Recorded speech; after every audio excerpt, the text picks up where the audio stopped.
All right, so our next speaker is no stranger to medical cannabis. David Hess is president and co-founder of Tress Capital, and as a two-time cancer survivor, David was introduced to the vast benefits of medical cannabis while undergoing cancer treatments in 2001 and again in 2003. David has since dedicated himself to furthering research, awareness, and business opportunities in the expanding cannabis industry. In 2013, David partnered with Asher Trophy to establish Tress Capital, the cannabis industry's go-to source for private capital, solutions, and strategic support. Tress Capital is a strategic private investment firm embedded at the core of the global cannabis sector, originating and managing investments for high net worth, family office, and institutional investors. Tress has a track record of successful industry investment and works closely with its companies and the industry, providing active value add support. With a unique industry network, unparalleled deal flow, and experienced team with in-house niche expertise, Tress Capital is the go-to for sophisticated investors seeking competence. Tress Solutions provides M&A advisory, strategy, business development, and operational support to sector companies. So welcome, David. Appreciate you taking the time. Thank you, Jim, for the intro. Emily, that was fantastic. I'm a big fan of Poseidon. And thank you, Brad Turner, for producing another wonderful event today. And really, I'm looking forward to all the presentations and all the great opportunities we're going to see in a bit. As Jim mentioned, my name is David Hess. I am the president and co-founder of Tress Capital. Tress Capital is a strategic private investment firm. We are embedded at the core of the global cannabis sector. And what we do is we originate and manage investments for high net worth, family office, and institutional investors. We've been investing strictly in the cannabis industry for about a decade now. And as you mentioned, we do have a track record of successful industry investment and do work closely with most of our portfolio companies on a day-to-day basis and the industry as a whole, and really adding that active value add support. The Tress portfolio includes industry leaders such as Headset, Tilt by way of Baker Technologies, SC Labs, Cannabis Now, Grownetics, Northbud Farms, Infusion Biosciences, Waste Tracker, and ICANN. And as you mentioned, Jim, I am no stranger to medical cannabis, and today I'd like to share a little bit of my story. I was introduced to the vast benefits of medical cannabis while undergoing cancer treatments at Sloan Kettering in 2001 and again in 2003. But I'm originally from Los Angeles. I'm in New York now, but originally from Los Angeles, where I was actually gathering signatures, believe it or not, for Prop 215 as a part-time job during my senior year in high school. I mean, how cool is that, right? And then I had family and friends jump on the opportunity once it passed. Unfortunately for myself, I was diagnosed with synovial sarcoma in 2000. And so, although I did have a front row seat to the legacy cannabis industry, so to speak, I had to relocate to New York and participate on the sidelines for a bit. And the reason I went to New York is the oncologists at Sloan Kettering were the only oncologists that were giving me any opportunity at survival. And so off to New York I went.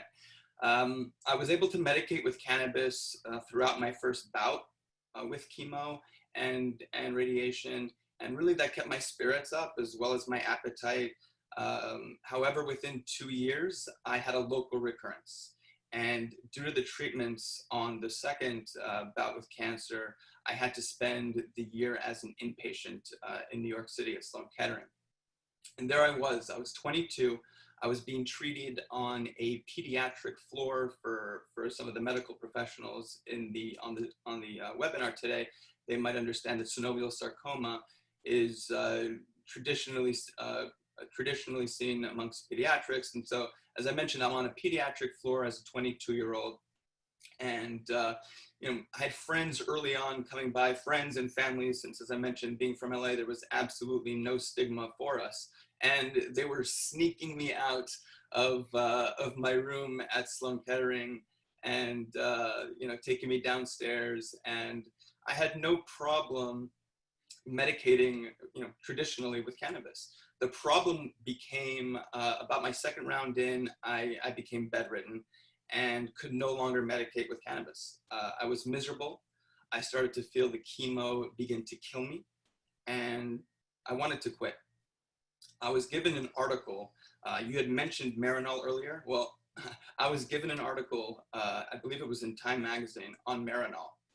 And I remember almost defiantly handing it to my oncologist and said, here, give me a prescription for Marinol and I'll stick around. Otherwise, send me home and let me medicate with cannabis the traditional way and let me feel good as I make my exit.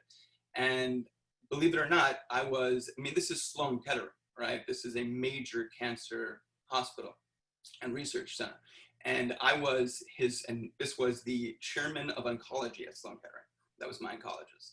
And I was his first patient that he was prescribing Marinol to.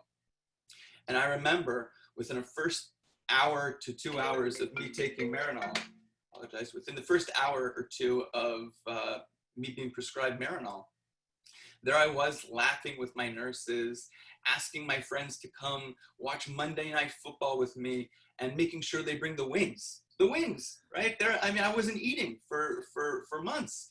And there I was acting and feeling like my old self, watching movies and eating munchies and from a pill, right? And again, I had access to the legacy cannabis industry in California. And so, I understood what the cannabis laws were, but this was a major paradigm shift for me personally.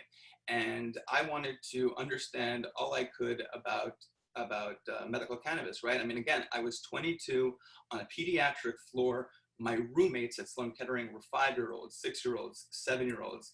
And, I'm watching football and movies, thank you, Cheech, right? I'm watching Cheech and Chong and I'm loving life. And there I was. I'm a cancer patient and my roommates were I can't even begin to reimagine what it was like at night there.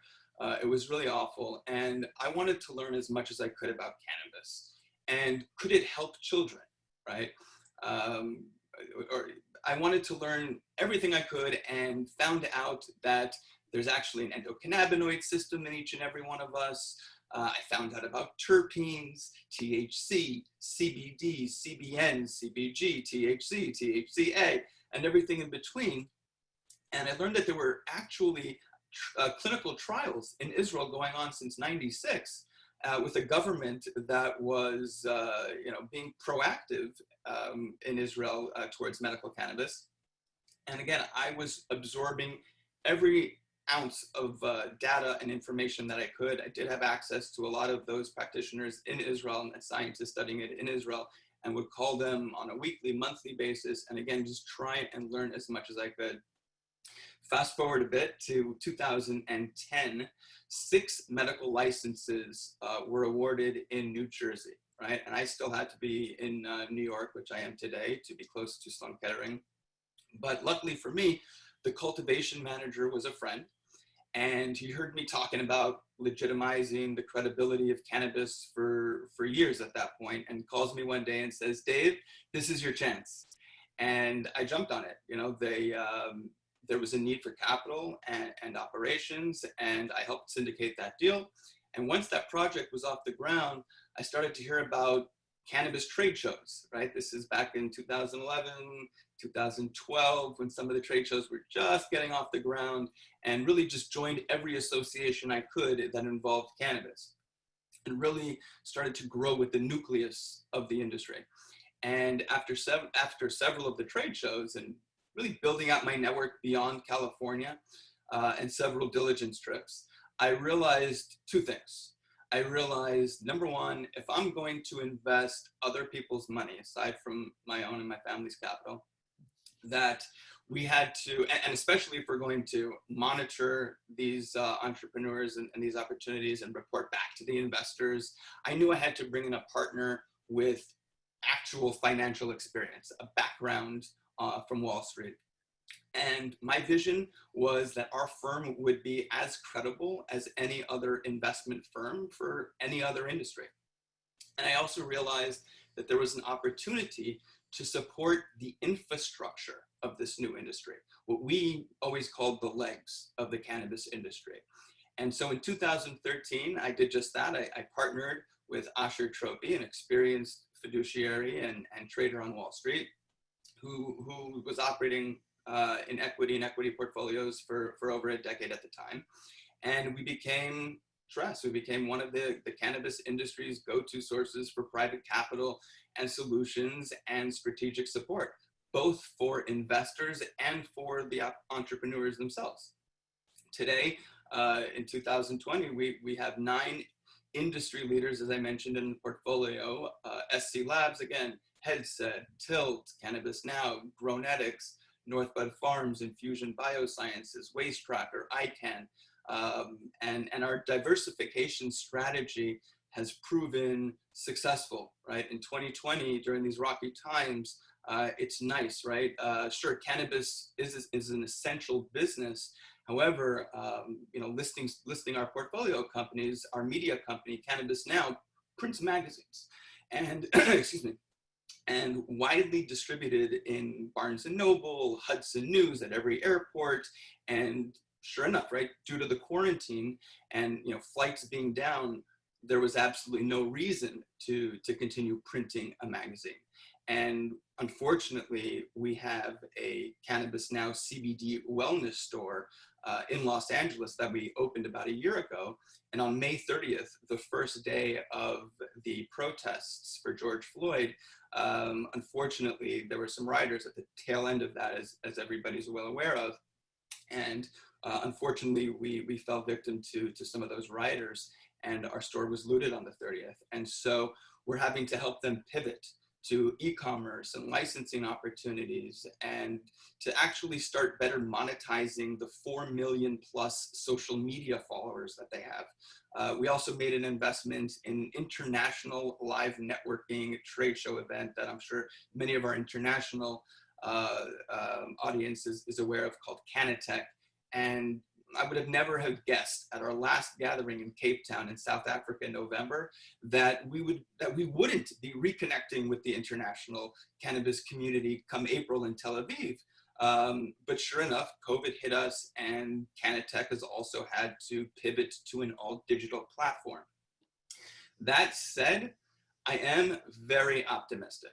Okay, there are distressed opportunities we are seeing all the time in cannabis today, with valuations that were really unheard of 6 to 12 months ago. We're also seeing great companies begin to mature, learning to scale efficiently, reaching profitability or getting close to it. And there are some really great growth equity opportunities to invest in today. A nice bonus to cannabis investing is that while investors are waiting for our outsized financial returns, our investments can have a measurable impact today. For impact investors, this is a very exciting industry to be part of right now. And I want to finish by encouraging the investors and the entrepreneurs on today's webinar, Seeking Capital, to do your diligence on one another. Make sure you are the right fit for each other. Make sure you're going to investors that invest in you and that are not going to leave you when times get tough. If you're raising capital and don't have access to that network of active cannabis investors, please reach out to us or to some of the investors that you find on the webinar today. We can help. If you are an investor, now more than ever is the time to link up with other investors who specialize in the cannabis industry and co-invest with us in an SPV. That's fine, but don't go at it alone. And again, as you mentioned earlier, Tress Solutions provides M&A advisory, strategy, business development, and other operational support.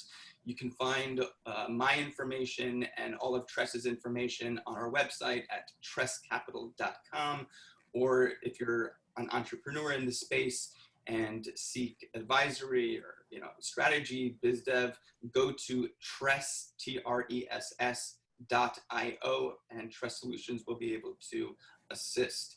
And of course, you can go directly to the Cannabis Investing Forum's site and find all of our information as well. So again, thank you, Brad. Thank you, Jim. Thank you to all the entrepreneurs. Thank you all to the investors for really making my dream a reality of a cannabis economy, of a cannabis industry where kids and adults can benefit from cannabis. Thank you, Jim.